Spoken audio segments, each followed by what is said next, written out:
महायुतीत ठाणे आणि नाशिक लोकसभा जागेवरून अजूनही रस्सीखेच, ठाण्यासाठी भाजप आग्रही, नाशिकवरून तिन्ही पक्षात रस्सीखेच।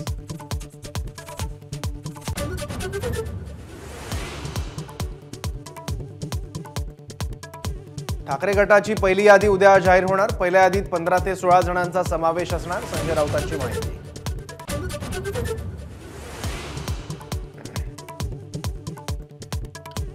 28 मार्चला राष्ट्रवादीच्या अजित पवार गटाची यादी जाहीर होण्याची शक्यता, अजित पवार गट लोकसभेच्या 5 जागा लढवण्यावर ठाम असल्याचीही माहिती।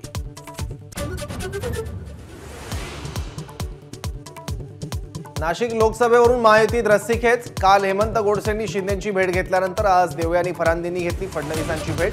नाशिकमध्ये भाजपची ताकद जास्त, आम्हाला जागा मिळावी, देवयानी फरांदेंची मागणी।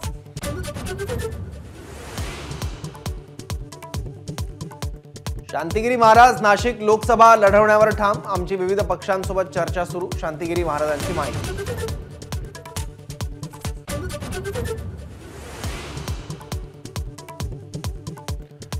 बारामती लोकसभेसाठी महायुतीचा उमेदवार बदलला जाईल अशी चर्चा, विजय शिवतारेंचं विधान, निवडणूक लढवणारच, शिवतारेंचा पुनरुच्चार।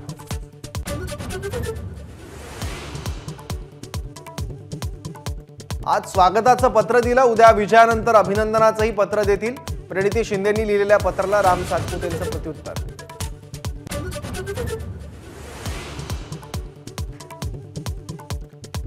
उमेदवारी मिळाल्यानंतर प्रतिभा धानोरकरांनी मानले पक्षश्रेष्ठींचे आभार, मात्र वरट्टीवारांचा उल्लेख टाळला, गडबडीत नाव घ्यायला विसरले असाव्यात, वरट्टीवारांची प्रतिक्रिया।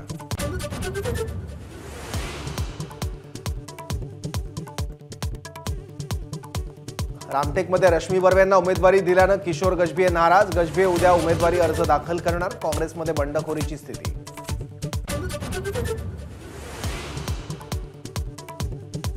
माहीम समुद्रात 2 मुलं बुडाल्याची घटना, एकाला वाचवण्यात यश तर दुसऱ्याचा शोध सुरू, घटनास्थळी अग्निशमन आणि सागरी सुरक्षा पोलीस उपस्थित। एबीपी माझा, उघडा डोळे बघा नीट।